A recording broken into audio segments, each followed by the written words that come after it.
Saya masih ingat betapa gembiranya pada awal Disember 2019. Melihat rang undang-undang RUU Perlembagaan Pindaan 2019 bagi menghadkan tempoh perkhidmatan seorang Perdana Menteri kepada 2 penggal iaitu maksimum 5 tahun diletakkan di atas meja ahli-ahli Dewan Rakyat. Ia menjadi satu lagi daripada manifesto Pakatan Harapan PH yang akan dilaksanakan. Meskipun pada waktu itu PH teruk diasak oleh pembangkang, saya fikir fokus untuk melakukan reformasi mesti diteruskan. Dan menghadkan perkhidmatan Perdana Menteri adalah satu daripada perkara penting dalam agenda ini. Namun, ia hanya kekal sebagai bacaan pertama.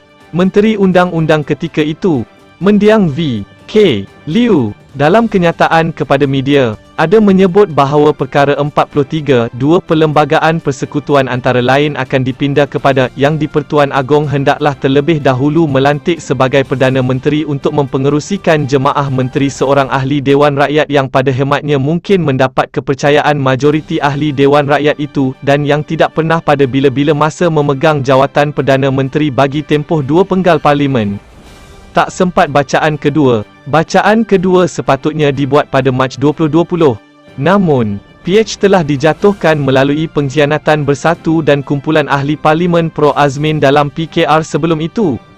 Kumpulan pengkhianat ini, bersama parti-parti yang kalah semasa pilihan raya umum PRU ke-14, termasuk beberapa wakil rakyat bebas, telah bekerjasama membentuk kerajaan baru yang dinamakan sebagai Perikatan Nasional PN.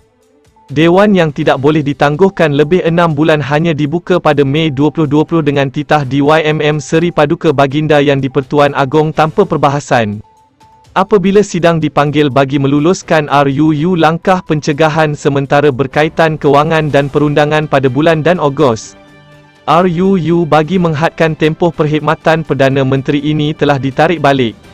Menteri Undang-Undang yang baru ketika itu, Taqiyuddin Hassan tidak memberikan sebab kepada penarikan ini selain menyatakan bahawa ia dibuat mengikut Peraturan Mesyuarat 62 ahli yang menjaga sesuatu rang undang-undang boleh berdiri di tempatnya dan minta menarik balik rang undang-undang itu. Atau hendak menangguhkan peringkat satu lagi rang undang-undang itu sama ada sebelum dimulakan urusan mesyuarat atau bacaan kali yang ketiga. Menarik balik dan menangguhkan rang undang-undang 83 apabila sampai pada perkara rang undang-undang itu dalam aturan urusan mesyuarat. Sekonyong-konyong, setahun kemudian, pada Ogos 2021, Perdana Menteri Perikatan Nasional PN Muhyiddin Yassin telah muncul di televisyen bersama barisan kabinetnya menawarkan perdamaian dengan parti-parti pembangkang apabila sebahagian ahli Parlimen UMNO mula menyatakan rasa tidak puas hati dan menarik sokongan terhadap beliau. Antara kandungan perdamaian ini termasuklah untuk menghadkan perkhidmatan Perdana Menteri kepada 2 penggal. Seingat saya idea untuk menghadkan tempoh perkhidmatan Perdana Menteri mula kedengaran sejak 1990-an. Ketika Dr. Mahathir Mohamad memegang jawatan tersebut kali pertama sejak tahun 1981. Dr. Mahathir hanya melepaskan jawatan pada tahun 2003. Setelah 22 tahun, pada usia 90-an, beliau telah sekali lagi menjadi Perdana Menteri. Menariknya, kali ini beliau diangkat oleh parti-parti dan sebahagian pemimpin yang dulu menentangnya. Begitulah sedikit sebanyak perkembangan tentang idea ini bergerak dalam realiti politik sejak lebih 2 tahun lalu. Malangnya, ia terbingkai sebagai komoditi politik.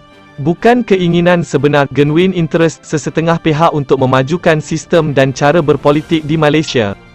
Meskipun umumnya idea ini semakin diterima, beberapa persoalan dasar dan teknikal masih perlu diberi perhatian. Sebagai contoh, bagaimanakah tempoh masa ini akan dihitung, adakah ia bersifat retrospektif atau prospektif? Sekiranya ia mengambil kira tempoh 10 tahun, adakah ia secara berterusan atau mengambil kira mana-mana tempoh beliau pernah berkhidmat? Sekiranya mengambil tempoh penggal, adakah misalnya 3 orang Perdana Menteri yang ada dalam penggal ini masing-masing dikira telah berkhidmat 1 penggal? Atau hanya mengambil dikira jumlah tahun perkhidmatan sejak mereka mengangkat sumpah? Harus diingat seseorang juga boleh menjadi Perdana Menteri atas sebab-sebab luar jangka misalnya kematian. Sebagaimana dalam kes Hussein On menggantikan Abdul Razak Hussein, atau peletakan jawatan seperti kes Dr. Mahathir menggantikan Hussein On. Jika mengikut tahun perkhidmatan, seseorang berkemungkinan menjadi Perdana Menteri dalam 3 penggal berbeza, mengambil kira Parlimen boleh dibubarkan dalam tempoh kurang 4 tahun. Bila ini berlaku, akan timbul isu penggantian Perdana Menteri di tengah penggal, atau mungkin di akhir penggal. Bagaimana sekiranya seorang Perdana Menteri enggan melepaskan jawatan? Apa akan berlaku jika tidak ada mana-mana ahli parlimen mendapat sokongan majoriti? Kecuali seorang ahli parlimen yang pernah menduduki jawatan tersebut dalam tempoh yang dihadkan. Meskipun sebahagian soalan ini sukar dijawab, kita mesti mengingati pesan hikmah agar tidak menjadikan kesempurnaan sebagai musuh kebaikan. Sebenarnya idea menghadkan kuasa pemerintah bukanlah baru. Malah, ia adalah konsep teras sistem demokrasi yang membezakannya dengan sistem komunisme. Namun, demokrasi bukan formula suci. Ini terbukti dengan naiknya sejumlah pemimpin diktator dan penindas melalui demokrasi. Hitler tentulah contoh klasik yang menjadi sebutan sehingga kini. Justru itu, selain berusaha mengukuhkan pemisahan kuasa, separation of powers, sesetengah negara turut menghadkan perkhidmatan sama ada ketua negara atau ketua eksekutif mereka.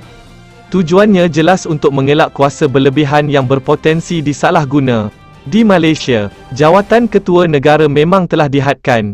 Bergilir di kalangan raja-raja Melayu melalui proses tertentu. Namun, jawatan ketua eksekutif tiada had.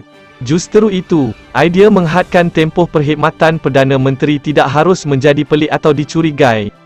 Ia sepatutnya disokong oleh semua pihak. Kita mesti yakin bahawa negara ini mempunyai cukup bakat untuk memimpin negara ke hadapan.